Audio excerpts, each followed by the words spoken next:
UK or Northumberland.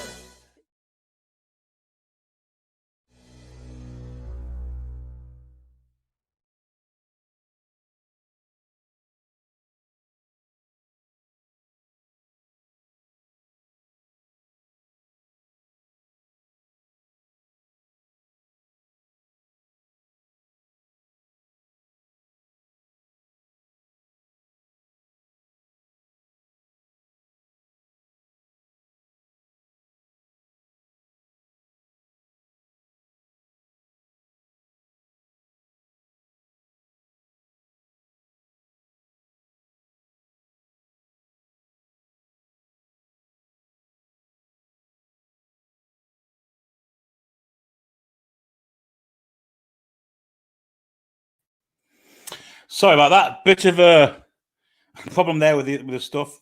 First things first. I have to give you some news. Paul isn't very well today. He was poorly yesterday. He struggled on monthly for yesterday's stream. But unfortunately, his Parkinson's just took over today. He's had a really bad time with it. So there's just the three of us kind of hosting. Here's Danielle and here's Alex. And we're going to bring in our two lads from Loaded, who is Chris and Pete. Welcome to the show, fellas. How's everyone doing? Evening, lads. All good, mate. All good. Thank you. Thanks for having us. Brilliant, mate. Brilliant to have you on with us again. Second time. Is it your first time, Chris, on our channel? I feel like I've done one before, but I might be wrong. Might be completely wrong, Billy. But no, absolute pleasure to be on, mate, and really appreciate the invite. Brilliant. Lovely to have you with us. So we've had quite an eventful week, as always, with Newcastle United. We'll start off with the first news of the week, which was the official appointment of this fellow. What's people's thoughts on this? Danielle, what have you been on since that Dan Ashworth was appointed? No, I've not been on. I think it's absolutely brilliant news. I mean, I think we all knew it was coming, but it was just a case of getting him in, hopefully, before the transfer window opened. Ideally, we didn't want to wait until November. And although the owners did a fantastic job in January, we really need to start kind of the DNA project, if you like, of getting the players in.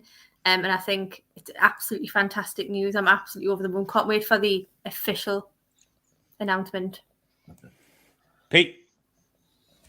You know what? Can you hear me okay? Mm-hmm. Yeah, we can hear you. That's all right. I'm buzzing. Absolutely buzzing at the news that Dan Ashworth's coming in. I think it's well documented his credentials. He's a very talented person within the upper echelons of Brighton and obviously Club England, which we talked about on Loaded this week. He will completely revamp our club, and it won't happen overnight. So any fans that are thinking it's just going to be a quick fix, it's not. But you will see over the next 2 or 3 years why we waited as long as we did for Dan Ashworth, because he will completely revamp the way in which this club is currently set, and it will be unrecognisable. And for that, I'm absolutely buzzing. Chris, every fan base where he's been before has got nothing but good things to say about him. That's kind of bodes well for us, isn't it? Yeah, no, definitely, mate. I mean, like most of you, I saw the interview with Jermaine Genius and Joe Cole, I think it was, when they were interviewing Dan Ashworth when he was at Brighton. And yeah, he speaks very, very well. He's obviously got a fantastic CV.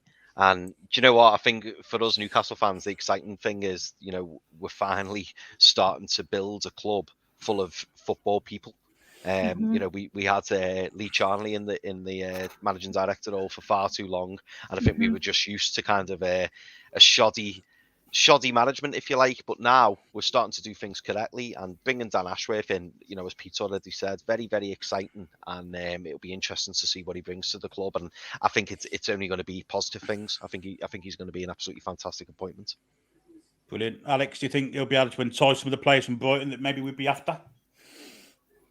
Oh, directly from Brighton's an interesting shout. I mean, I think Cucurella is a little bit beyond what we could offer right now. I think well, I don't know how much of this is confirmed, but there's murmurs of him going to clubs who are challenging for things like right now, which we're not doing right now. So if that's true, then that would be a tough signing. There's others in the squad as well. Obviously, they've just re-signed. Is it Gross? Is how we say his name today? Bissouma's obviously heavily mentioned, but everybody's a bit tight-lipped about that because of legal proceedings, and we don't know what's going on with certain things. So no idea, but we'll see. It could definitely help and influence, and obviously Lamptey. I might as well just name the whole squad. There's a lot of them there, so yeah. Sanchez, fingers crossed. Webster, Dunk. I just wanted to go in there just before we move on. How much do you all think? You've touched on Cucurella, who is a fantastic left back, probably one of the best performing in the Premier League. How much do you think, if he did go to any club, how much do you think he would cost after a really good first season? I don't think you get much change out of 40 million for him. Yeah, it'd be a minimum of 40, wouldn't it? Depends what the initial contract he signed was and whether there was anything in that contract. So I'd say minimum of 40 is a fair price. How much did he join Brighton for? I think it was in the 20s, wasn't it? I can tell you. His current market value is only 20 million, which seems rather low. Yeah. Contracted till 2026, so he's got a decent contract length. He joined. When did he join Brighton? Yeah, only 18 million from Getafe. So 18 million. Wow. Bargain, isn't it? It's a bargain for him. Incidentally, last night we did a show with Sports Trader. They came on looking for 5,000 to open their new store, to get the basic working stuff in, to open it up and get all the fittings in and what have you. We raised 850 odd on show last night before they went to bed. A benefactor, but then Simon Anderson put 3,300 in, so they're actually at 5,000 now, and they can get in Monday to start working on their new store, which hopefully they'll open in Newcastle and in Clayton Street, middle of July. So fantastic! All of you that donated, all of you that watched last night, and also to Simon Anderson, obviously, for that really generous gesture. 3,300 something pounds, remarkable, really is amazing. How generous! Fantastic. Really. Absolutely. So let's do some comments. Julie, good evening all. Enjoy the show. Show Billy and Co some love. Click the thumbs up. Subscribe to Toon Review and the Loaded Lads. Yep, couldn't agree more with that. I can't even say this geezer's name, so I'm not going to attempt, but it's got a first name of 5 consonants followed by a vowel. I'm not going to attempt it. I think taking someone like Jesse Lingard is a big risk because he has only really performed for West Ham. And he comes at a hefty price, but we probably won't sign him now anyway. I don't think we'll sign him. I don't think we will, because I think he's asking for too much. And I think they're worried about upsetting the dressing room with the weird structure, aren't they? So I really don't think we'll go near Jesse this time. No. Alex, do you think the fact we're not paying a transfer fee for him kind of negates what kind of wages he's after, isn't it? I mean, I worked out earlier, 7.2 million a year for what he's asking for. 3-year contract, 21.6 million. I mean, what would you pay for Jesse Lingard, who's in contract? He's not that bad a signing, I don't think. It's less about that and more about the precedent it sets if we start breaking structure to potential new signings. Obviously, Lingard's from England. He knows us. He knows the league. He knows he's fully aware. Whereas if we're going to go and start trying negotiating with teams in other places in Europe, they might not show us the same respect with agents. We can't set a precedent that we're willing to break structure for just the ease of the transfer, because I think it'll bite us in the future. Especially, we don't want him on 50, 60, 70k per week more than Trippier, because Trippier's come in and has been effectively an understudy to the captain at times and been such an important leader. We can't then bring in somebody younger than him and then whack him on 50 odd K more a week. It's just we need to be careful. There's a right way to do it, and I think he'll lower his wage demands anyway. I don't think he gets a move with what he's asking for. I think West Ham will be a bit unsure about whether to pay that. So would we. Everton can't really go throwing money around anymore. Yes. And then where does he go? France don't have enough money to pay those wages. Spain have a cap and are in a situation. Apart from Serie A, I don't see where he goes with those demands. I really don't. Unless he lowers them, which I think he will, because I don't think he wants to go to Italy. So could be wrong. Maybe he will, but I think he will lower them and he'll come somewhere in the Premier League. I'd be surprised if he goes to Italy or anywhere like that. Yeah. I mean, I'm guessing he wouldn't be our first choice side in that position anyway, would he, Chris? There's probably better lines in the five than him. No, I think you're right. I mean, Alex is spot on there. I think going forwards, we're probably going to be looking at, I'd say maybe, like a signing on fee or something like that for these kind of players. And this is the problem that we're going to have with free transfers. I mean, James Tarkowski, those rumours have gone quiet because apparently Everton have jumped to the front of the queue. But the reason Everton have jumped to the front of the queue is because they're offering him anywhere between 120, 150 grand a week. And James Tarkowski is not worth that. And No, of apparently course he's we've not. offered 70. And maybe with a modest signing on fee, because he is a free transfer, you've got to take that into account. But you can't go offering 150 plus grand a week for players who, they improve the team, but they're not world beaters. And it sets a precedent, because then the trouble is, if you've got him in on 150 grand a week, say, whenever you're negotiating to bring in a new player or your existing players, they're going to always point at him and go, hang on, well, he's on that, so I want to be on that, or I want to be on more than that. And this is the problem that we're going to have going forward. So do you think Jesse Lingard will have to lower his demands just to get a club then, Pete? Do you think he's going to be struggling to find a club at them wage demands? I think he will drop his demands, because that's the only way he's going to find a club. What he's done, he's pitched himself at his highest point early on. That's what he's done, because he's trying to. Ultimately, it was always going to be about the 29, nearly 30 years old. It was always going to be his last big contract. Mm-hmm. It was, and you don't want to think of Jesse Lingard to be that guy, but he is that guy, and he's looking for his last big paycheck. Now, people might disagree with that. They might think that that's quite bad. Footballers, they are going to look after themselves financially, because it is a very short career. However, he has certainly priced himself out of any move. He was odds on, in my opinion. And look, Chris, we talked about it as well in January. It was either now or never for him to sign for Newcastle. I've never been, after the window closed, I was never ever convinced that he was going to come to Newcastle. And I actually think if Man United were willing to let him go to West Ham in January, he'd have gone there anyway ahead of us. It was only because we were the only viable option. So I never thought he'd come to us in the summer, but the fact that he's priced himself out of that direct move to West Ham is the thing that surprised me. It surprised me a lot, and even the European teams. If West Ham can't afford him, none of the European teams are going to be wanting to put that money out there for him. But you look at, it's been banded about 150 million, whatever, in terms of how much he's kind of put his worth at.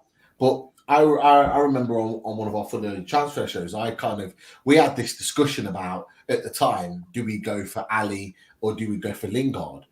And one of the things is, and I threw some stats up there, and I picked them back up here. So look, in the 10 or so years he's been at Man United, he's had only 252 appearances.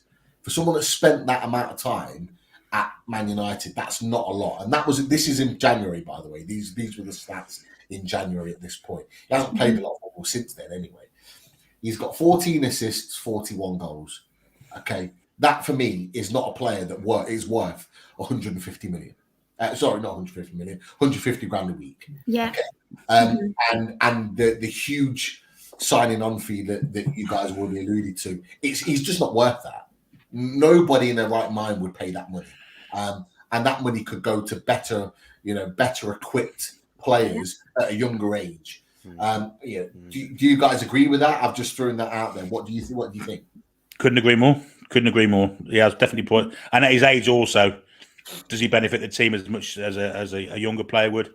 I'm not sure. There's no future in him, really, is there? No. It's a bit like the comments. Go on, sorry, Billy. I was just going to say it's a little bit like the Boubacar Kamara deal. We were apparently very interested in Boubacar Kamara, and all of a sudden he joins Aston Villa. And what's he on? 180 grand a week? That's crazy. Mental. Yeah, there's a reason why we have FFP. I mean, if you look at the Tarkowski transfer that you guys mentioned, the reason FFP is in there is not just to stop people, inflating the top of the leagues and being crazy with money. It's to also stop clubs going under and having financial difficulties. And signing Tarkowski, who's going to be I think that £120,000 a week contract they've offered him, it's rumored to be a 5-year contract, which would finish when Tarkowski was 35 years old. Wow. So what Everton are going to have, is he still going to be playing in 3 years' time, possibly not. So You won't get any slower, Alex. No. Well, so they're potentially going to have a 35-year-old Tarkowski sat in the reserves on 120 grand a week while they're currently in financial trouble. You would have thought they would have learned their lessons, though, wouldn't you? You would think. Well, this is why the Really? FFP was brought into place to stop owners being able to do whatever they want and ruining a club. Because you don't want to lose important, iconic clubs in English football, regardless of where they are in the football pyramid. And it's just very weird that this is happening in the top division. It's strange it's allowed to happen because if they do go down the road that they look like they're going down this window, that's very scary. Unless they are really planning on selling some big assets, then fair enough. But they do need to be careful. It's such a risky move. Such a risky move. I mean, that was my neighbour. He used to play in the youth team at Oldham with James Tarkowski, and he's still friends with him now. And he said to me the other day, James Tarkowski is apparently considering an offer from Newcastle, an offer from Everton. And I was thinking to myself, what's the to choose? What is there to think about? But allegedly now, I'm thinking, well, it's probably because we've offered a considerable amount less over the shorter period of time. And that's probably what it is. It either goes for Everton, where he's set up for life on 120 grand a week, as you said, Alex, at 120 grand a week over 5 years, or he comes to Newcastle on maybe 60, 70 grand a week, probably over 3 years. But then he's got that difficult decision then, because when he reaches 32, 33, where does he go then? Or does he take the big contract from Everton and sit it out? I was just going to say, you see that move as a no-brainer, but I bet your wife and your boy definitely don't see it as a no-brainer. He needs to come to Everton. It's crazy. It's crazy, mate. I just don't get it. I honestly, and I'm trying not to be biased, and I'm sure you most of you will feel the exact same way. Any footballer now has got to be looking at us and thinking, yeah, I want a bit of that. Anyone would, surely. I mean, Arsenal, I don't know. Sorry, Billy. The problem is, sorry. No, I was going to say, if anyone isn't looking to Newcastle, I'm glad it's James Tarkowski. I'm not a fan of either. Oh, yeah, 100%. Yeah. There's lots of alternatives in the market for these people that we've mentioned. Like, we looked at Fekir the other night as an alternative for Lingard in attacking midfield, right wing. He's a year younger. He's had a far more impressive career. And he's on, I just checked, he's on 105 grand a week. So we could bump that up 20. He would be matching Trippier-ish. It'd be fine. And he's got a better output than Lingard, is younger, had an injury issue, but he's been playing and starting regularly. And that's just one alternative. There's 30, 40 more out there. We don't need to rush. A lot of people are panicking that we're missing out on some of these frees or early bids. And we have a big plan and a long list for everything, and I wouldn't worry too much. They definitely know, especially now Dan Ashworth's in. I wouldn't worry at all. They got this. Alex, this is the Newcastle United fan base. You know this as well as anybody else. When we see the other clubs, when we see the other clubs are doing deals and we're not, there is panic stations, regardless of how much money we've got to spend, regardless of what players we're looking at.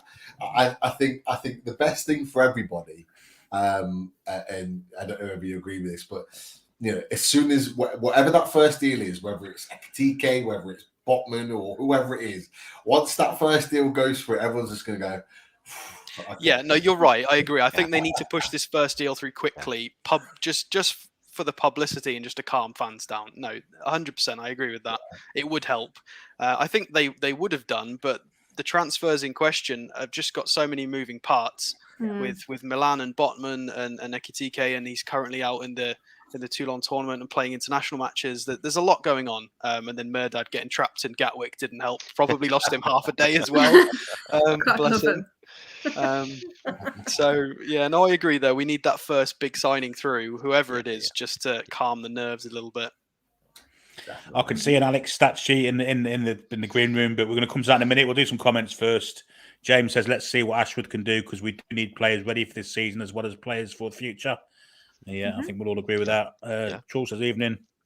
Evening TTR Unloaded says Charles. Everyone's saying hello. And we'll come down to where people aren't saying hello.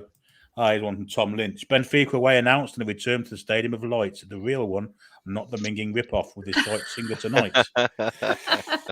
Interesting fixture that is, though, isn't it? Are we going there for more than just a fixture? That's the question we've got to ask ourselves, Danielle. Initially, for me, though, it's like an actual real pre-season, isn't it? Like an actual pre-season, like not York City. Like, this is like decent teams that we're playing, with like decent tests that we're going to see, whatever the squad's going to look like by the time we get there. I'm absolutely delighted with the three games that we've got so far. I think, especially the Friday and Saturday games at St James's Park, because obviously we're going to see some squad rotation. We're going to see different teams coming out. So we're going to have an idea as to, and really for the players to give themselves an opportunity to stamp their name on the first team, which is exactly the opposite of what happened last pre-season. If I remember, it was an absolute disaster for most of it. So looking forward to it already. I mean, will Darwin Nunez still be there, Alex, by the time we go and play them? Well, that's it, isn't it? It's. I've had a few conversations with people on Twitter about this today, about players who want Champions League football, and I really, if they want Champions League football, fine. I'm not going to criticize players if they want to go to a club competing in it right now. You've got to remember that these players have been bred to be winners. They've spent 10,000 hours in training sessions doing youth development. If they want to be winners, they want to be winners. You can't hold that against them necessarily. Especially a lot of these players are foreign. We're going for. They don't hold any allegiance to any teams within the UK. It's not their. They've got to do what's best for their life and their career choice within reason and who they like. So, where will Nunez go? Absolutely no idea. He doesn't seem to have any preference necessarily, because he's been linked with a lot of different clubs, a lot of different moves. And it's unclear exactly what he wants. It seems to be Champions League, which Man United can't offer. By the way, Darwin, if you're watching any shows, they're not in the Champions League, so I don't know why you're so heavily linked with them. We'll see. I've got no idea where he's going to end up, but it's interesting that we've set up a fixture with Benfica. It's curious. Were those connections already there pre-takeover? Are they fresh connections because we've been dealing with them in other situations, RE transfers, or are we reading way too much into this and they've just organised a friendly, like possibly? But it's a great set of three friendlies. I was speaking to my friend just before the show, who's the Malaga-born Real Madrid fan, and I told him the three preseason fixtures, and he went, "Oh, that's Europa League." Straight away, that was his initial reaction. So, people from outside looking in, it looks like we're gearing up for that kind of push, for that kind of season. It's a test. It's a good preseason. Lovely to see. I just loved your comment there about overthinking things, Alex, because again, I'm just going to say what Pete said earlier about the Newcastle. This is the Newcastle United fan base, like looking too much into things. Remember the bread in Nick DeMarco? I mean, we were convinced he was sending us subliminal messages with photographs and stuff, like that's what we do. Wasn't it? Apparently not. You broke my bubble now. But Pete, those two home fixtures on consecutive days, does that indicate that we're going to be really busy in the transfer market? Because we want to get a good audience at home, will we? And we'll have to play two different sides on two different consecutive days, surely. It sounds horrible when we're saying this. Obviously, we want to win every game, but I don't think it matters. I think it's a statement in terms of where we're going as a club. Now, you throw Benfica into that as well, but those two home games in particular, it reminds me very much of, I don't remember us having a preseason like this since the Sir Bobby Robson days.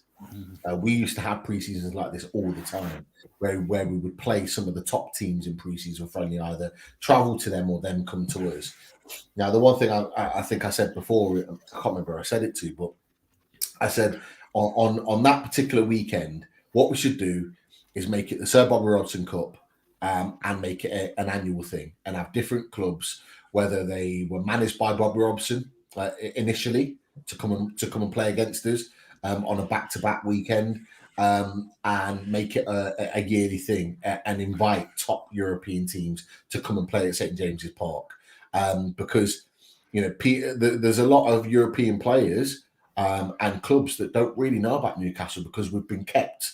Literally, we've been held down for so long that a generation or two of players haven't come and experienced what St James's Park is actually like. And I think that's part in our thinking as well, because we never really had. We only had really one game at St James's Park before a season started under Ashley, and this is very different now. And we need to kind of bottle this, make it into a cup, even get someone like Sky or BT to televise it and make it into something like the Emirates Cup and like one or two other clubs have done. And let's make some money off the back of it, and let's really kind of drum it up and make it something every year. That for me is what I think should happen. But what it does, it allows other clubs around Europe to come to see us, players to come and see us, to see how big we are. We'll fill out that stadium. Very rarely do you see friendlies get filled out in their stadiums. We'll fill out that stadium.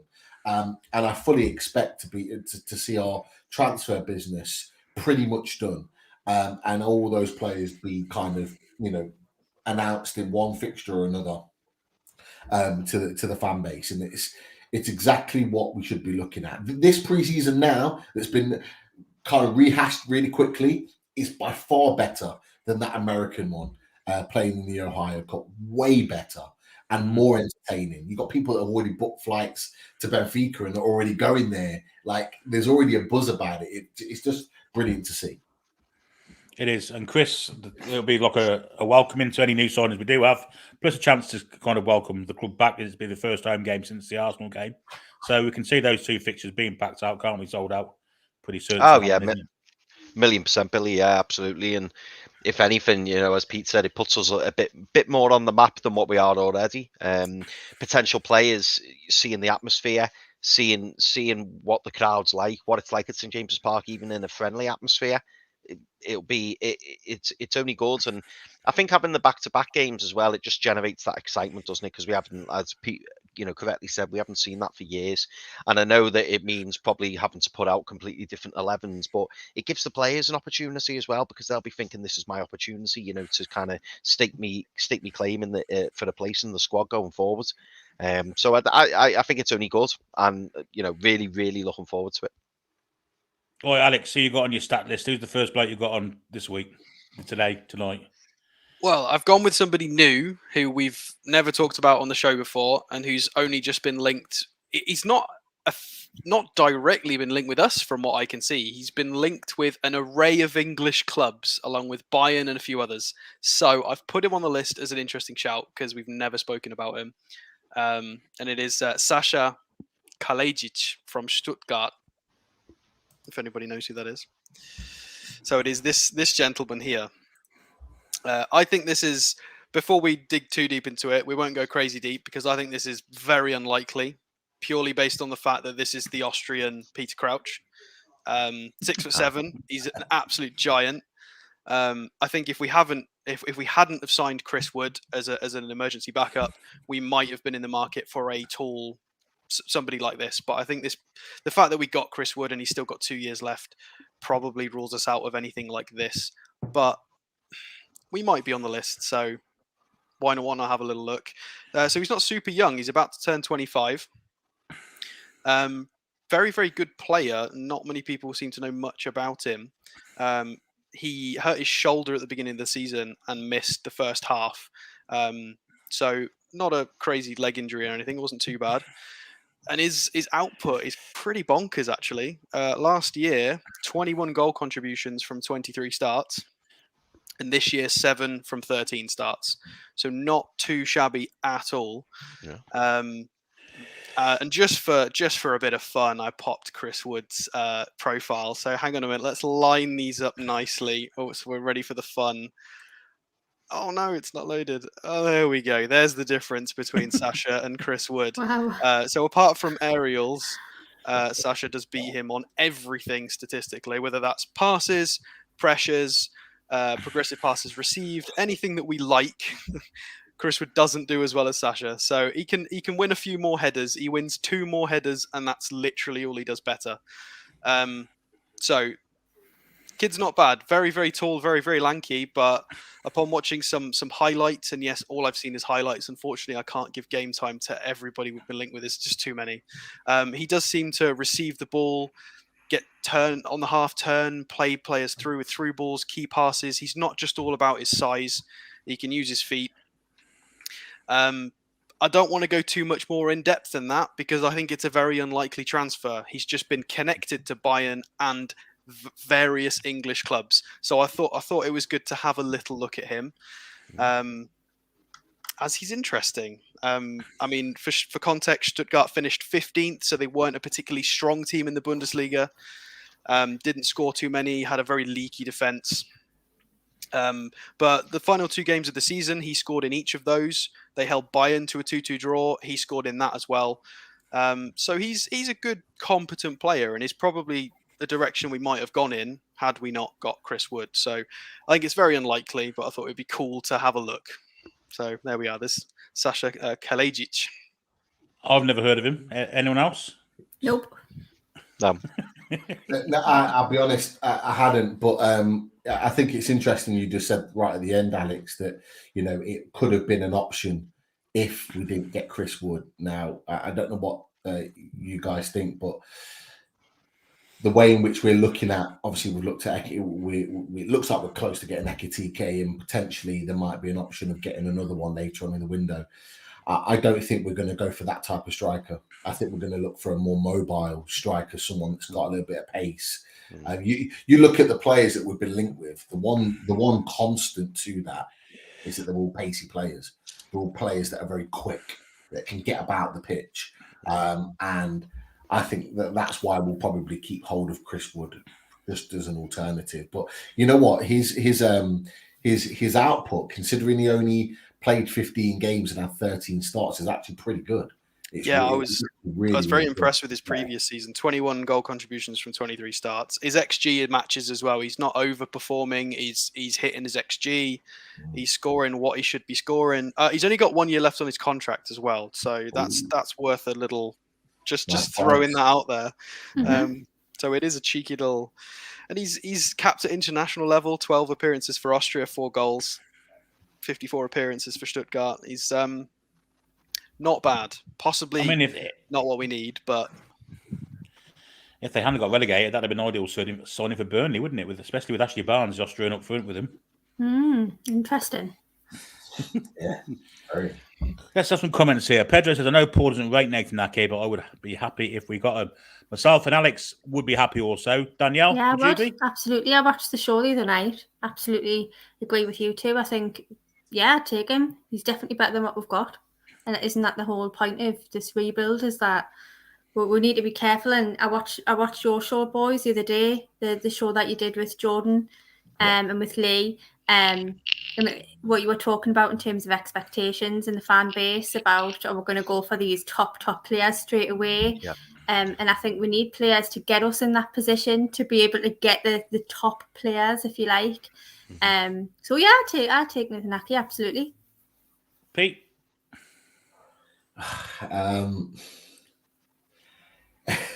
It's a tough one for me.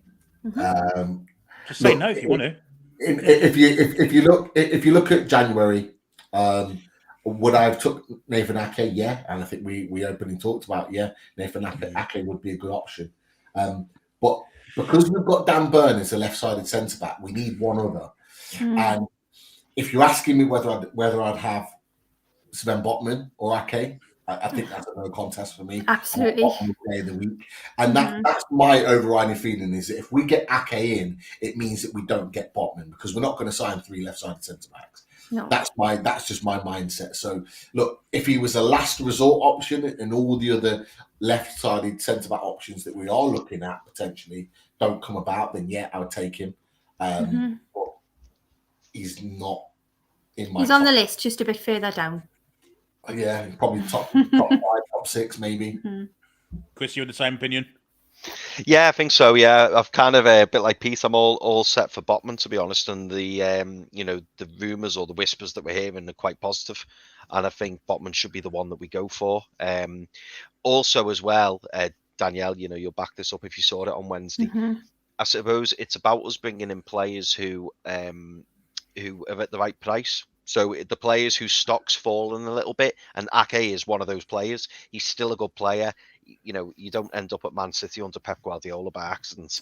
But the fact that his stocks fell a bit and he's not week in, week out first choice would mean you probably pick him up at a good price. But that doesn't necessarily mean that he's turned into a bad player. I think he's still a good age. Alex, you'll probably know far better than me, but I think he's probably still, 26, 27? He's 27, yeah. Yeah, so he's at a good age.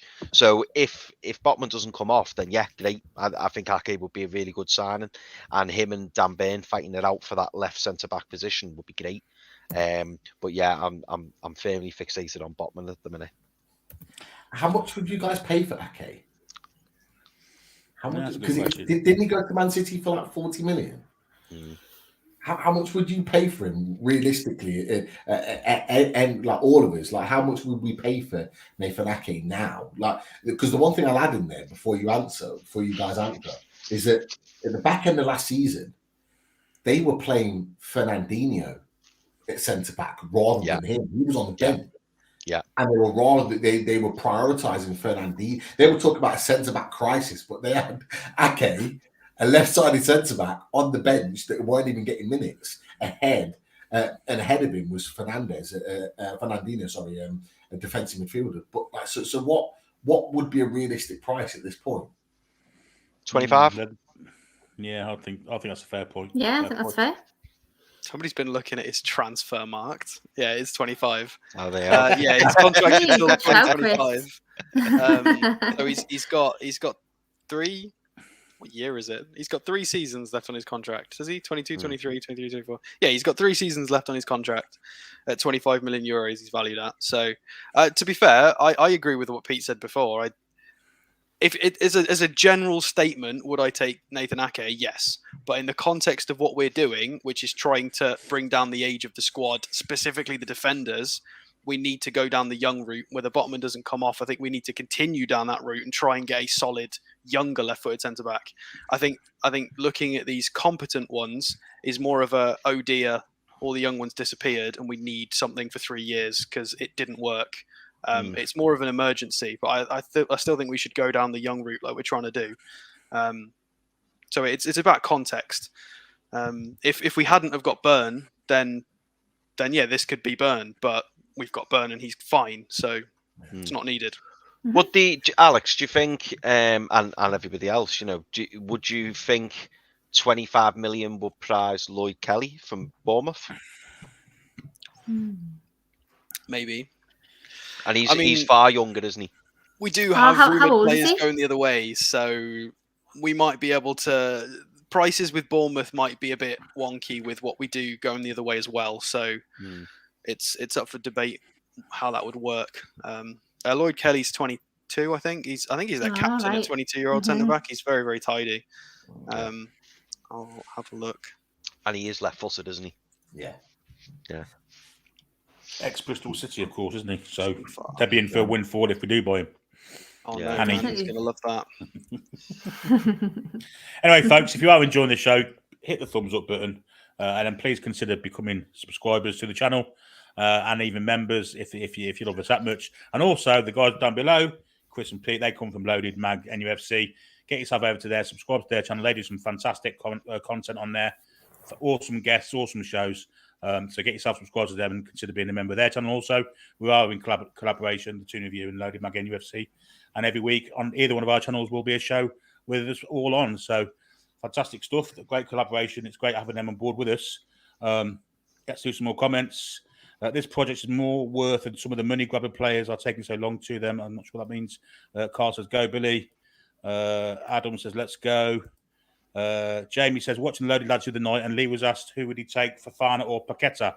He said Fofana. Who would you take? I'd have to agree. I would. Which Fofana? Seko. Seko. I mean, that's completely different players, aren't they? That's kind of not fair as a question. I think. Alex, I was going to say you're going crazy inside your mind right now, aren't you? I've got to sit on the fence with that one because I think they're different players. They are, and it was purely asked to him. I asked the question, so I asked the question based on like because he watches those players week in week out. From a journalistic point of view, it's kind of who would he prefer to see in a Newcastle team? Yeah, and he was very. Yeah, I asked him to talk about the two players, and he went straight to Seko Fofana. And the first thing he said, and Chris will agree with me on this, is that he's been the best midfielder in Liga this season. That was the first thing he said straight off the bat. In his opinion, the best midfielder in Liga this season. He rates Paqueta really highly, and he sees his quality.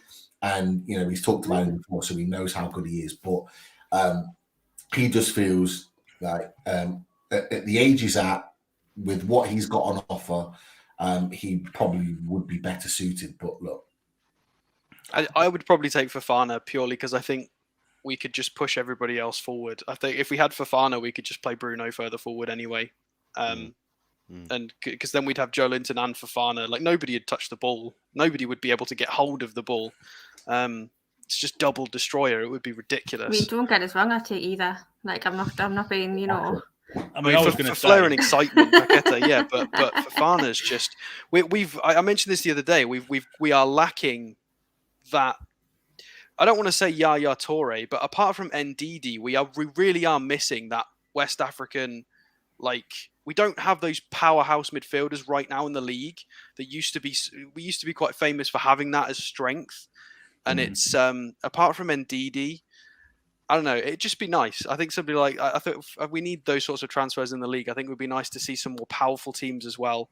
Not just in the way Burnley do powerful, because that's a bit different. But I'd prefer Fofana probably. If you look at the last player of that type that we had was Modiane. Yeah. Before he left under Rafa, they left in the same season, didn't they? Along with Perez. He was. I remember seeing a stat that season. He was up there with the likes of Kante and some of the top players in the Premier League, and actually outstatting those guys in that last season. That's how good he was. And they deliberately benched him to not trigger the extension. Exactly. And that was under Rafa as well. Yeah. So I don't know if he was forced into that move, but probably. But and the one thing that Lee did say is that, and one of the keys is that Fofana would cost about 25 million cheaper. Yeah, it'd be 25 million cheaper because of the type of price that Lyon are asking for Paqueta, which is why I assume the deal that was done with Newcastle, because of the amount of money that's been on offer. I asked him then a follow-on question of how much. Someone else in the chat, actually, I think it was Michael Palmer, who's in the chat tonight. He asked the question. He said, "How much do you think Seko Fofana would cost?" And he said, "Maximum 30 million euros, probably 25." I mean, that's. He's got 2 years left in his contract, 25-ish value. He is 27, so this is peak move. So this is his proper peak move if he moves. And it goes back to what we were saying before, about wages. Yeah. So I'm assuming in France he's probably going to be on 40, 50 grand, and that's probably top end, I'd imagine. So if we offered him 80 grand a week, he's taken that all day. He's taken that, or you could go to, I don't know. I'm just going to throw a name out there. We could try and sign a James Maddison. I know they're completely different players. I'm just thinking off the top of my head, and he's going to say, "Well, I want 150 grand a week. I want 170 grand a week." Exactly. And this is the thing about going to Europe and buying your players. Strategically, you're gonna get top quality players who, one, want to be here, want to be in the Premier League, but also, two, aren't expecting silly wages because of the leagues that they're currently in at the moment. He's on just over £20,000 a week. Yeah. Wow. It's crazy. It's crazy. The long stuff's on more than him. Yeah, it's mad. It's mad. France, Germany, Spain, Italy. Our wages are everywhere. Ridiculous. I mean, Anthony from Ajax is only on 18 grand a week right now. Matty Longstaff's on more than him. That's crazy. Matty Longstaff, who was at Mansfield Town, is on more than Seko Fofana. Jesus Christ. Mental. Alex, I see some movement on the stat. Who you got up there next, mate? So somebody we've not looked at but came up is Jed Spence. Oh. I don't really see this as a transfer, but we've been linked. He's a big name right now because obviously everybody watched him play for Forest in the playoff final. He's gone back to Middlesbrough now. I don't really know what to say about this because we've got Trippier and Kraft are kind of what we assume is going to be our two right backs for next season. I watched a few of his games because I was meant to talk about this like 3 shows ago and I never did. And he reminds me a little bit of Miggy in that he runs at the last man and then just kind of stops. And if he can't find the run of Brennan Johnson, he gets a bit stuck and undecided of what he's going to do and sort of passes it back into midfield or backwards. And I saw that quite a lot. So he looks incredible. He does look incredible. But some of the problems I saw him have at a championship level concerns me about how he's going to do at a Premier League level. But again, that's only about 90 minutes worth I've watched of him. So it's a very small amount that I've watched. So he's been integral with 40 starts this season. I'm pretty sure this would just all be his Forest stats. Yes. So he's chipped in with 4 assists, 2 goals. They do play wing backs. They played sort of, obviously it was Colback left who was slightly more retreated. And then Spence was the bomber, absolutely going forward and just trying to be annoying essentially. And that was the plan with Brennan Johnson, and it worked a treat over the course of the season. I don't know. He touches the ball a lot per 90 because he is the outlet in the same way that we put the ball to sort of share Trippier, Shelvey and ping it left wing. They do the reverse. They use their they use Garner and they use Colback and they go the other way. They go to Johnson and Jed Spence making runs. So they play kind of a mirror way to what we try and do or have done at times of the season. And he is a good player. And that is it. I don't feel like I can give him any more praise than he is a good player. And I'm unsure whether he could do it at Premier League level. Unless you guys have got any other thoughts. Because, again, it's limited with how much I've seen him. And he doesn't have in-depth stats because he's not in a Big 5 European league. So we are quite limited as to what we can look at, really. Do you know what, Alex? I'll jump in, mate. Like, for me, the right-back position at Newcastle is going to be a problem. And the reason I say it's going to be a problem is that we've brought in the vastly experienced and absolutely fantastic kid in Trippier. And he for the next at least 2 years, if not longer, is going to be the first choice right back. So any right back that we bring in really has, in my opinion, has to be a player who, 1, doesn't expect to play every week, and 2, who's got room for improvement. Now, from what you've seen about Jed Spence, I don't know much about Jed Spence myself. I mean, he's 21, so he's got time. Yeah, on his he's side. young, isn't he? Yeah. No, you're absolutely right. He's got that room for improvement. Pete knows far more about him than me. I can't point the right way. There you go. But I think certainly for the next 12 to 18 months, I don't think we look at right backs because I don't think so either. And I think, yeah, I think so. I think with the developments that he's made towards the end of this season, I think, you know, how much better will he get with more time in terms of Emil Kraft. So I agree with you, Chris. I don't think we need anybody right back. Yeah, if we were going to look at right backs, I don't think we need to. But if we were going to, for the sake of variety, I'll say I would rather we went for somebody that was in the mould of Trippier, so that we had a rotation option that could do a lesser version of what Trippier does and could grow into that role. Because we don't have any fullbacks that can do what Trippier can do. He's a very unique fullback. And I understand that his set of skills is very in demand and is not a lot of it about at fullback. He's very talented, but I don't know if we should be going for strong, competent, set piece, dead ball taking Trippier, and then the backup to that is bombing down the wing Jed Spence. I just feel like when you rotate, the game plan's going to be completely different unless they want it as an alternative option of game plan. That's cool. But when Trippier got injured, we really struggled for 2 or 3 games. We didn't struggle with results because we went on the winning streak, but we didn't look like we knew the game plan went out the window a bit because it was very geared towards Trippier switches to Joe Linton, Chris Wood, Maxi, and we had a game plan, and when Trippier got injured, it disappeared for 3 or 4 matches. We had to come up with a new plan. And I don't know. I feel like if we're going to go for right backs, it needs Trippier more than just a bombing wing back. Come on, Pete. Spence. No, I'm just a bit of the season, and I do really like this summer. However, I do think it should be on the agenda next summer, regardless of where we finish. At that point, you know, in the kind of 2-year cycle of Kieran Trippier, you know, we'll be halfway through that, and what we would then need to be doing, and we've got to remember, it's about is kicking on here and being at the next level. That, you know, Trippier's not the fastest, technically he's outstanding, he's a set piece specialist, but we need to be looking at the next step, and how we've talked about in midfield positions, they need to be pushed. We've talked about goalkeeper, we've talked about centre-back tonight with like Sven Botman and Ake and all the rest of it, pushing the centre-backs that are there. Kieran Trippier is no different, and he'll at some point need to be pushed and not guaranteed his starting berth. Just like, to be fair, at the back end of the season, Kraft pushed in. Kraft was playing when we could have quite easily played Kieran Trippier, and we didn't do that.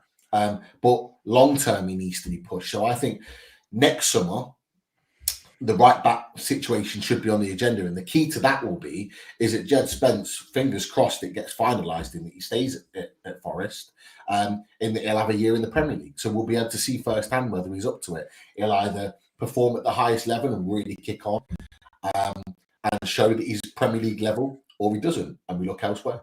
And then if Forest fall through the trap door, he might not be too expensive either. So we'll see. It just seems to be interesting, Jed Spence, isn't there? I mean, so I think Spurs are mentioning with him in links. So whether he stays at Middlesbrough or not, I don't think so. I think he'll definitely move on. But where he goes to, I guess, is the question. Yeah, definitely. The one thing I'll just say as well is that, you know, from a set piece point of view, crosses, corners, free kicks and stuff, I think what we will look to do is sign players that can do that, but further up the pitch.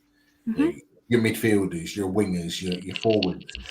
I think the guy Matt Target was doing our corners, wasn't he? He was, and to be fair, he took some fantastic corners for us. But you know, I think that's where, you know, that'll be part of our thinking in terms of our investment in the summer. In that it won't just be about expecting that Trippier can take them. What you want is set piece takers all around the pitch. But in particular, in the attacking areas, is where I think we'll probably look to improve that. Brilliant. Right. So next move, next kind of news in the Newcastle United kind of news thing this week was really positive news about this fella. So we can talk about him now, can't we? Hugo Ekitike, who looks like he's going to be coming. We're not certain yet, but this looks like it's on the manor. So I heard, correct if I'm wrong, but I heard he's having second thoughts again. Is that true? The only place I saw that was from the Daily Express. Okay. And I don't think... I was going to say not again. I don't think I could do that again. It was a couple I love how Pete lowered the tone there. Yeah, right. I said this on yesterday's show. They wrote the article and they didn't back it up with anything. It was just words on paper. Okay. So... Yeah. Pretty much that's good news then. That's great news. Yeah. I just took that. I literally read the article and was like, okay, and then just scrolled on. I didn't take anything from that at all. There is, look, with all the excitement about the players we're going to come in, there's always going to be one journalist that's going to try and get a reaction from us because we're a fan base. We're an easy target. We do react, to be fair. We do most of the time. We've seen it splattered along Twitter and social media in the last 24 hours since that article came out that, he doesn't want to join us just because of one article, when you've got 7 others saying that, deals done, 5 years, just finalising little bits, but that one article just throws everybody out. And I just didn't really take it on much. Cool. That's good news. It's worth mentioning as well, isn't it? Let's be honest. We went for him in January, everything was agreed, and then he pulled out, didn't he? Now, correct me if I'm wrong, but why would the club go back in again for him if they weren't kind of sounded out and said, he's back, he's interested again? You wouldn't actively pursue somebody who blatantly doesn't want to come. You know, they're not going to go all the way down those negotiations and then him go, no, I told you in January I still don't want to come. It would be a waste of time. I think it was more of he just wanted. It was all a bit too much too soon. And I think he just wanted to see the season out and then reassess. I think it was more that than he didn't want to move anywhere. But people like writing articles, don't they? So, of course. What I wanted to ask you all, actually, because that's what's been on my mind over the last 24, 48 hours. The more worrying news for me, I think it was Keith Downey who said it on Sky Sports, that if and when we get this Ekitike deal wrapped up, that there's going to be no plan to go for another striker. I mean, how do you all feel about that? Because I must admit that worried me a little bit, if I'm honest. Callum Wilson, as we know, fantastic striker. Injury record isn't the best. And then if he was to be out, that would leave us with Chris Wood and Hugo Ekitike, 19-year-old, new to the Premier League. I think I said, didn't I, Pete, on the Wednesday show on Loaded, that, you know, for me, Ekitike would be someone who you bring in and, you know, bring him on, and it may take a good 6, 12, 18 months to kind of bed him in. But for him to have his first Premier League season, if Callum Wilson's out and all of a sudden, oh yeah, go ahead, mate, you're the number 9 now, get on with it. That feels a bit nervy to me, if I'm honest. Yeah, it's kind of would make Hugo Ekitike the kind of this year's John Dale Thompson, wouldn't it, Pete? The way he was left in the dirt back in '97 when it was all the squads got injured or was sold. Yeah, and Shearer was out for the season, wasn't he? So he was kind of left at his door. But yeah, Chris, it's a great point. It really is, and I don't think that'll be it for us with attacking players. Sorry, Pete, I don't think it will be either, because watching your show and what Jordan had to say, he was almost saying, you know, I wouldn't be surprised if we brought in another forward, including Ekitike. So I think it's a wait and see. If the right deal comes up, you never know who we might get. I think that's key. I wouldn't be as bothered if we confirm one of these right wingers that we've been looking at. We've been looking at quite a few competent right wingers. I mean, Diaby being the best of the bunch. If we bring in somebody like that, right wing, then I wouldn't be that nervous if we didn't bring in another striker. I think it'd be enough. I think it would be annoying, and it wouldn't have been plan completed, but I think we'd be fine. You know, I put this on Twitter today. People, I saw this question as well on Twitter, and if Maxi can match his 10 goal contributions and maybe more, and then whoever's on the right wing at the other side can also do that and more, that's double what we've had this season, because nobody on that right side, you know, Fraser, Miggy, and Murphy have not given us any output at all. It's not been good enough from all three of them combined. They've done bits and they've played well in games. But if that right winger can put up 10 plus goal contributions, and then if it's, I'm going to touch wood here, but it's unlikely Wilson's going to miss another 4 or 5 months again. He might get injured. He might have soft tissue injuries. There might be issues, but he was out for a long time. And unless it's like a double leg break or an ACL, you don't tend to be out for that long. And I don't think he's going to be injured for that long. I'm going to just put it out there. I keep saying it. Everybody keeps whinging about Callum Wilson. I think he'll be fine. He played 32 starts at Bournemouth in his final season. He's been mismanaged ever since he's come to us. And I think he'll have Chris Wood and Ekitike behind him, 2 rotational options. He won't be rushed back if he is injured. And I obviously, barring a horror challenge, which nobody can control, we should be better off. So if we don't get that extra striker, it does require us to get the winger, though. We can't go no striker, no winger. We need more attackers, 100%. We can't just have Ekitike and then sign defenders. We need more attackers, 100%. Just to add... Oh, go on. No, you're right, Karen. I was just going to say about what Alex said about the kind of pressure being put on Wilson. Equally, this is Wilson's biggest season of his career, in my opinion, going into this season. At 30 years old, fighting to get into the World Cup squad, he has to start well, and I think he knows it. He's talked about moving his family up to from Bournemouth to Newcastle, so he doesn't have to keep travelling back and forth, and he can focus on his football and not worrying about travelling. all of that is geared to having a great season for Newcastle United. So I do think there'll be a lot of pressure on him to do that. And in my opinion, I could be completely wrong. I think that once they get the Ekitike deal done, they will be very relaxed about not being put under pressure or overpriced to sign another striker. I think the ownership, Dan Ashworth, Eddie Howe will go, okay, we've got the striker that we wanted at a reasonable price. Let's see how the market falls. Yeah, there's been a lot of talk. We had Mitch on our show before a couple of weeks ago. We talked about it being a very fluid transfer window. We will sit back and go, you know what? Let's see how the cards fall. Can a Nunez deal come down because people are worried about his knee injuries? Or is it a case of, at this stage, nobody's really interested in him? Or is it a case of someone like Duvan Zapata comes available? We haven't talked about him. He was heavily on our transfer list in January. Or is it a case of another striker comes out of the woodwork that a move hasn't materialised for them, but they need to be off the wage bill at their club? Can we negotiate a deal that's 10, 15, even 20 million less?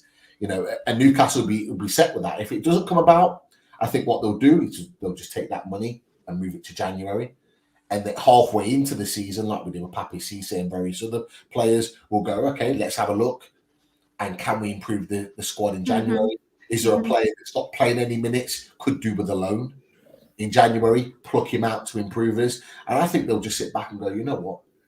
Let's see how the cards fall. But I think you're absolutely right, Alex, in that, I think our big money, it'd be interesting with you guys whether you feel that the right wing needs to be improved. I think one or two of you have said it already, but I think that's where the big money will go, is getting a right winger that's not just a good player, but their output and their productivity is spot on week in, week out. A Ben Arthur, not Lon Ribeiro, who obviously played on the left, but on the right, but in terms of his output and his contributions are consistent. With final kind of progress, what's the word I'm looking for here? What ASL hasn't got for the final ball. That's it. Absolutely. The question here, it's like the Botman deal. Milan have apparently offered €3 million per year. We have offered 5 million. Interesting thing about Botman. Do we think he's going to come, by the way? Let's just go on the panel. Danielle. Yes. Alex. I'm hopeful. I really don't know. I think it's down to I don't know him as a person. I said this ages ago. I think it's down to him as a person, because I think he's going to get a bucket load of money whichever move he chooses, and I think it's going to be down to his personal preference as a player and as a person. Does he want to live in Italy and play in Serie A? Does he want to live in England and play in the Premier League? I think it will be down to his childhood, his family and friends as an influence, and what he likes. I don't think the money or the football is as important necessarily. He said about wants to play in a competitive league. Both of them are pretty competitive leagues. I mean, I think it will just come down to culture and personal preference, possibly coaching as well. I mean, Milan have got the Champions League, so that's probably the nail in the coffin if he does want to go that way. We'll see. Chris, I'm on the fence. Yeah, I'm a little bit like Alex. I am on the fence. I keep, and I again mentioned this on Wednesday, I keep going back to the statement that he released after the January window shut. And he basically said, for anyone who hadn't seen it or can't remember it, he basically said, oh yeah, the Newcastle project's really interesting. Newcastle. Oh yeah, and AC Milan are pretty interesting as well. That was the way I took it. It was very much, but that was then. This is now. Who knows? The Newcastle offer is going to be more lucrative. So if he is interested in the money, he'll come to Newcastle. If he wants that instant, Champions League football, again, like Alex has said, he'll go to Milan. And obviously, it is living in Milan, playing for a very, very, very, top club in Italy. So, if he chose Milan, I wouldn't be, I wouldn't be shocked or anything. But then equally, I would think, okay, well, I mean, he's got friends as well, hasn't he? I mean, De Ligt plays for Juventus, and they're both play for the same national team in the Netherlands. So he's probably been able to ask players, what's it like being a centre back in Serie A? He's been able to have these conversations. I think is it De Vrij as well is also Dutch. I think. So there are other centre backs in the league who are Dutch, and he can have these conversations. But likewise, I guess we've got Van Dijk and others. So. It doesn't matter what point to throw out. It's still 50-50. It's no either way. idea. I'm sure the owners have got a list of other people other than Botman. So I don't believe he's the be all and end all of this transfer window by any means. Yeah. I mean, I read an article that was sent to me by Ken Robinson, and it's a good article that AC Milan have been taken over, but they're the kind of ownership's in transition, which could go on till early September. Which kind of puts it back the transfer window. That would put him out the window, out of their reach, surely.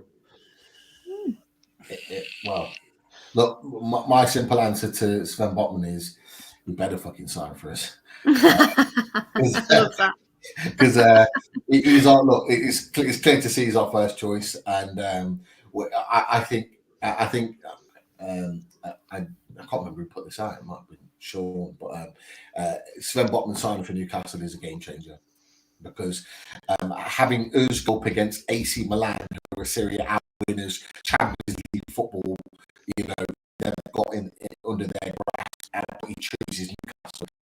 A lot of European players stand Newcastle and seeing what we're doing in the second half of the season on, okay, that's what they come in and people, players looking around thinking, must be good there.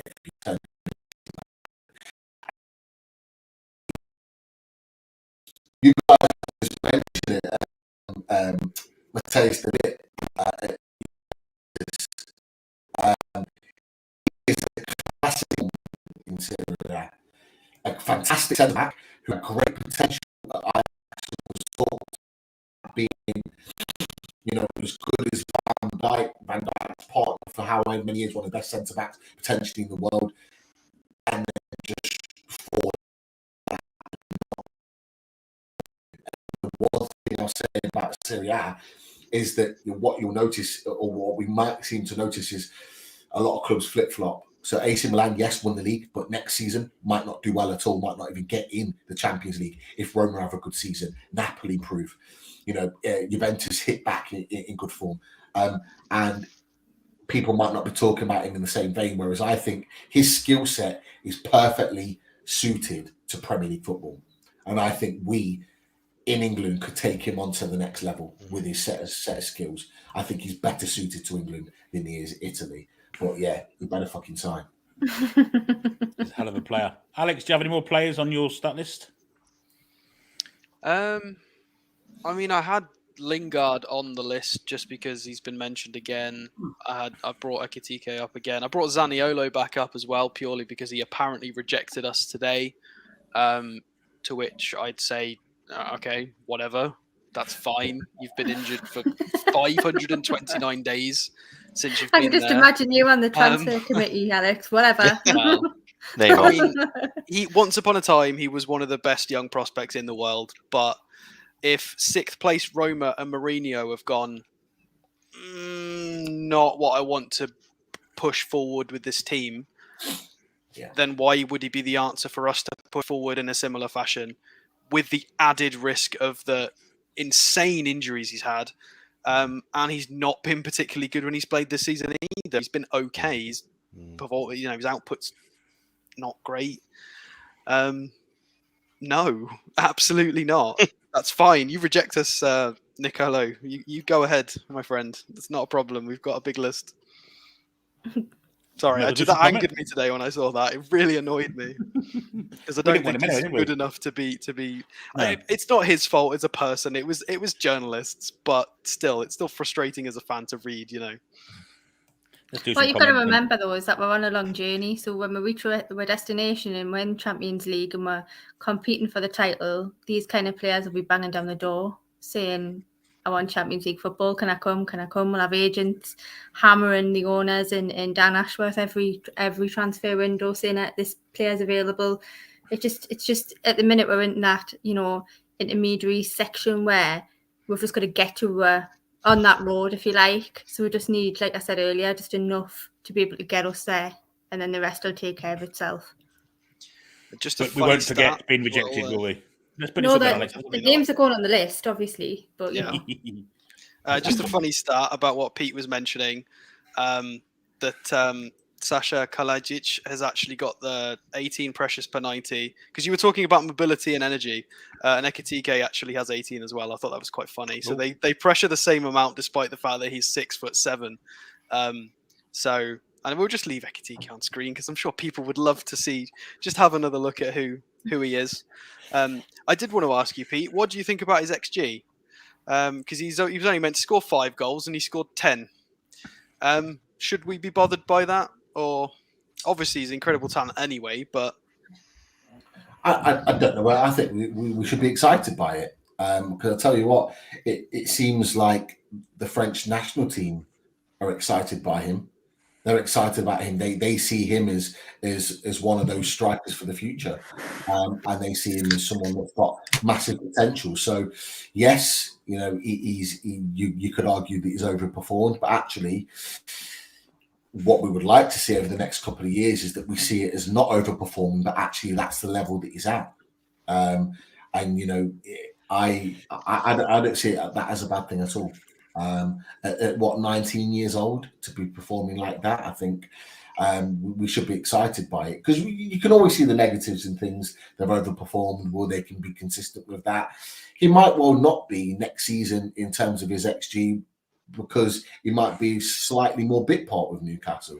We've got to remember he's playing at best a mid-range Liga club, but it's his home club, so he was playing whenever fit and available. He wasn't playing a team. If he was playing a Rennes or a Lille or even a Monaco, PSG, for example, Marseille, he might have even performed even better, because he'd have had a better team to play in. They would have created more chances. He would have been able to get on the end of more. But he was outperforming a team that, let's face it, isn't the best. And I think, if he is able to do what he is able to do with, let's say Alan said, Maximum firing on all cylinders, Bruno Guimaraes firing on all cylinders, hopefully a Moussa Diarme firing on all cylinders, he's going to get more chances to score goals. And I think if people have already seen the videos and the clips on YouTube, or even watched him, saw his goal at the back end of last season, if he gets the chances, he'll put them away, because he's got a terrific finish on him. All of those green bars. Oh, I agree with you. I just like throwing out the controversy, because there's been a lot of people saying, "Don't be negative about Ekitike." There's been a lot of people saying that, and it's still okay to have a look at positives and negatives and growth. I mean, he is very raw. It's all potential. There's no doubt he's going to be an amazing player. It's just interesting that he did get quite lucky this season. And I trying to be truthful in everything I do on this show. I don't think he had a very good second half to the season. I think he was lucky in his goals, and he got a red card in January, and I don't think he was as switched on. People don't like that because of how well he has played at times and how much potential he's got, and he is going to be an amazing player, 100%. But if we're just going to assess that second half of the season, I don't think it was as good as everybody's saying. I think people are jumping on a bandwagon without actually looking and just saying, "Oh, it's." Red there are cards. good reasons for that, though, Alex. Isn't there? I mean, he had his head turned in January, was on the verge of moving away from his hometown, this, that, and the other. I mean, he got red carded pre-injury as well, so he was a bit funny pre-injury, and then post-injury, he's finding his feet again. So I do think he's incredible. 100% want him at the Toon. Think he'll be amazing. And yeah, like you said, Pete, I think with more quality around him, this is what Maxi's been crying out for, having a few more players that can feed off each other and pass. Because the amount of times this season, I mean, I don't know if you guys remember, was it Fraser and Longstaff who tried to do some funny tricks with each other, and they left the ball in the middle of nowhere, and they both ran away. United, I feel like we've got a few players that they're waiting for that quality so they can create those moves but be successful in them and not just leave the ball accidentally alone. And I think Hugo is one of those players. He's going to be able to to link up with Bruno and link the midfield to attack. He can drive, he can dribble, he's technical, he's got flair. I saw it was a couple of highlights I watched. Granted, these are only highlights. He's done a few times. It seems to be in his game where he does the little heel flicks to turn his man and run on, which is what Wilson did in his first game back when he came on as a sub. Ekitike does the same thing. He loves that. If the ball comes too low, he'll try and flick it with his heel and spin his man. And he's lovely to watch. He's very, very fun to watch. So I am excited. And he can fill more than one spot, can't he? He can play off the right. He can play beyond the front man. He's quite. Yeah, he seems to be. If you go and watch a Rams attack, all like 4 of them all just sort of rotate wherever seems to be required when they're building up around the box. They all just sort of rotate, and it looks like he can sort of play wherever. He's quite happy running into either channel. Seems to know where his teammates are. Yeah, he's not too selfish either, which I know a lot of people hate about Maxi. So he does try and find a pass if he doesn't think he's got a shot on, if there's a man in front. Versatile as well. Brilliant. What a player. Looking forward to having him on side. And people that are panicking, Sam Taylor, for those of you wondering why Hugo's taking longer, it's because he's playing for France in a tournament. It's under 21s, isn't it? Under 23s. Do not panic, guys. He's a quality player and does want to move to Newcastle.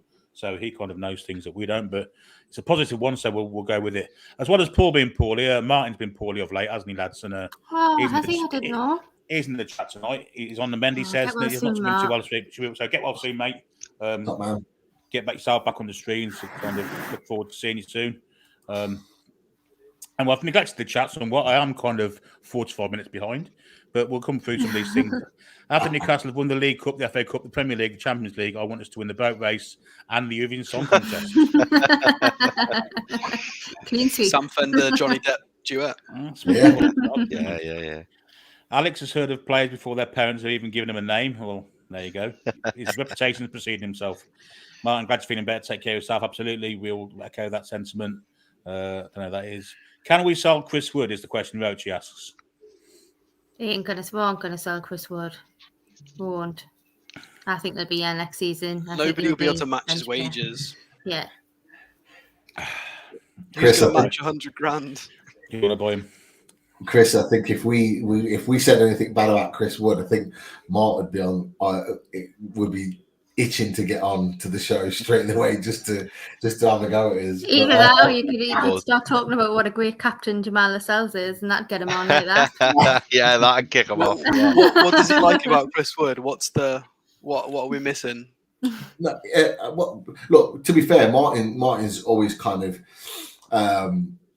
he's always talked positive about Chris Wood, even when we were initially linked with him, and it felt like he was the type of striker that we needed in order to get through the period that we did in the second half of the season. And to be fair, he was right. Chris Wood worked hard. He did a role. He played a role for the team in order to get results. Was he as fantastic as Callum Wilson? No. He didn't score the goals. He didn't have the chances, or when he did, he was fluffing them. But he played a role for the team. And I think his physical attributes, his ability to hold off centre-backs, I think that's the kind of thing that Martin saw through Chris Wood at Burnley and felt that he could kind of, replicate that at Newcastle. And he did to a certain extent, to be fair. But to a minimal extent. He did a bit. Yeah. And to be fair, the only time we really stopped talking about Chris Wood as being that regular was when Callum Wilson started to come back. I think it heightened Chris Wood and the way people watch Chris Wood a lot more. And obviously, Callum Wilson's performance against Arsenal just then blew. It's unfair as they're very different players, but they are. It's made Wood look worse because of how good Wilson did. But the system we play doesn't do Chris Wood any favours whatsoever, does it? Do you know what, Billy? That's absolutely right what you're saying. Like I defended Chris Wood a fair bit, and it was, I suppose, for me the reason I did as well is because I'm all for. Don't get me wrong, and I say this from day one. Callum Wilson is a far better striker than Chris Wood, and that's just a fact. But I think with Chris Wood as well, I had sympathy for him because I always saw that he put a shift in, and I looked at the way Burnley set up. Burnley very much a 4-4-2 side. Always used to play him with another horrible big individual up front next to him. And then at Newcastle, he was very much kind of isolated. And then the one time where he did have someone playing just, up with him or just off him was St. Maximin. But again, St. Maximin's a totally different beast to the likes of, Ashley Barnes. So I kind of always felt sorry for Chris Wood, because I thought, you know what, if we ever did see, and we did call for it at some points, if we did see Chris Wood up front with Dwight Gale, we might have seen a different performance from Chris Wood. Is he the answer going forward? I don't know. He does bring a different option, and if you do bring him off the bench for particular games, he might cause some problems. I don't know. But I do feel he is one of those players where if the right money came in, I think we'd get rid straight away. I think if somebody came in with, say, anywhere between 12 and 15 million, I think we'd get rid. People would say we'd lost 10, 12, 13 million on him. But I don't see it like that. I see as he's come in, he's done a job, Premier League proven striker, which there weren't many out there at the time for that price quoted. And, he'd leave, with my best wishes, I'd be, grateful for the job that he did. But going forwards, we probably do need to upgrade him in time. Tom, the historian, comes out with a point here. I'm not going to read it out, but it's very it's tickled me, I've got to say. Oh, Tom. Oh, Tom. Oh, brilliant. Adam says, our Paul's a miss. Think we should start off an online poll to get Paul a job from a man at the club. You have my signature. I think that's a good idea. Cesar says, hey, Sugar Lips. I don't know who he's talking to there. Stu. Stu. Roach says, we need to sign Depay, especially if Greg's is our shirt sponsored. Greg's Depay. I'll kind of get that. Anyone take Memphis Depay? Definitely. I'll take him yesterday. He's Barca are going through difficulties. As far as I'm aware, correct me if I'm wrong, they've got Frank Kessie coming in on a free and one or two other players that they've agreed to sign and can't even register them because they don't have the money to register them as part of the squad, which is crazy. So, I think there's been links with Frankie de Jong being talked about going to Man United. And they can't re-sign Sergio Roberto's contract either because they want to and they can't. There's like 3 or 4 that they can't re-sign. So bad. Which is it's embarrassing. But, they are going to have to sell. They're going to have to sell it in order to raise that money in. And a player like Memphis Depay is a terrific player, and he's one that can play on the left or can play as a frontline striker. And again, he would just raise the profile of Newcastle massively. How much do you think we'd have to pay for him? He's looking 40, 50 million. 50 million? Does that be a fair price? Not that much. Is he 28? Is he 28 now? I don't know. Alex? He's late 20s. I'm on it. He is 28. Yeah, he's 28. His contract is till 2023. So it runs out. So he's got 1 year left at 28 years old. I think we could pick him up for... It depends on rival club competition for the signature, which would probably be high. But the transfer fee might be low. It might just be wages. I don't know. 25, 30 maybe. I'd be surprised if it goes for more than that. Yeah. Maybe less, because you look what they sold Coutinho for. They need the money. If they get a good offer, it also depends on how the clubs offer to pay the transfer fee, and we can offer to pay the transfer fee in fewer chunks than a lot of other people. So it would probably be of a lot more use to Barcelona right now. And they just came out today, didn't they, and said they asked all their players to take a 50% wage cut.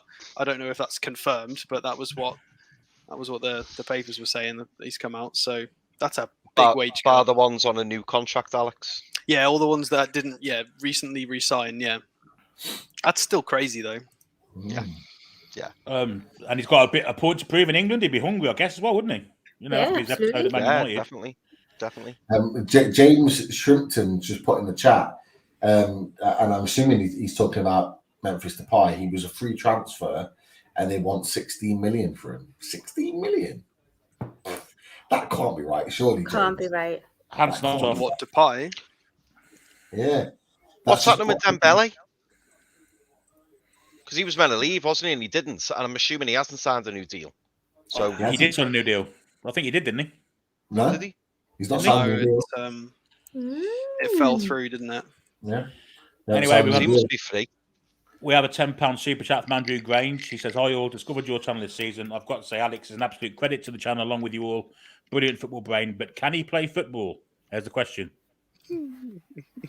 What's your Alex, XG? Alex, can you play Oh, football? God. What's your XG? Yeah. It's not very good. I mean, I went to play for a team like pre-pandemic here, and the who I've got available in my area is either very unfit 45-year-old smokers who drink and smoke at half time, or a league that I'm not good enough for. There was no in between for me, and I went and trained with a team who was way above my level, and then I broke their star player's foot in a rondo in training, and then I never went back. So Oh dear. it's because they were all dicking about in Manchester City tracksuit things, trying to be all flashy, and I just put my foot in, and it was an oopsie. So yeah, no, I don't play football at the moment. I might get back into it when I come back. We'll see. Pete, do you play? So- You're a manager now, aren't you, mate? Yeah, well, I've just finished managing the team.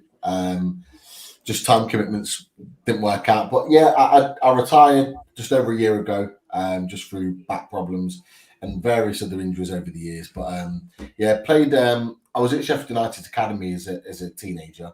Played there for a few years, and then yeah, played semi-pro for a little bit in my early to mid-20s. But yeah, injuries ruined me. To be fair, ankle ligament snapped, broken ankle twice, hamstring injuries, back stress fracture of the back, put me out for a year. Just they catch up over the time, and I'm 36 now, so I'm well over the hill. I was over the hill at 23. That's when I started managing. Christ. Yeah. So we're coming to the end of the show now, guys. What's going to happen next week? Will we have a signing and door by this time next Friday? Yes or no answers quickly around the table. Danielle? No. Alex? Yes, 100%. Chris? Yes. Pete? Yeah, I think I think we're going to think that's Ekitike then, I By guess. this time next Friday, is that what the question was? Yeah. Yeah.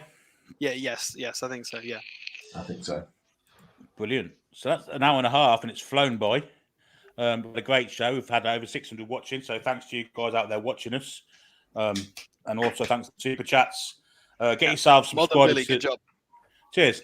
Get yourself subscribed to Loaded Mag, NUFC. The lot guys down below, they're on virtually every night of the week. Fantastic content, as I've said already.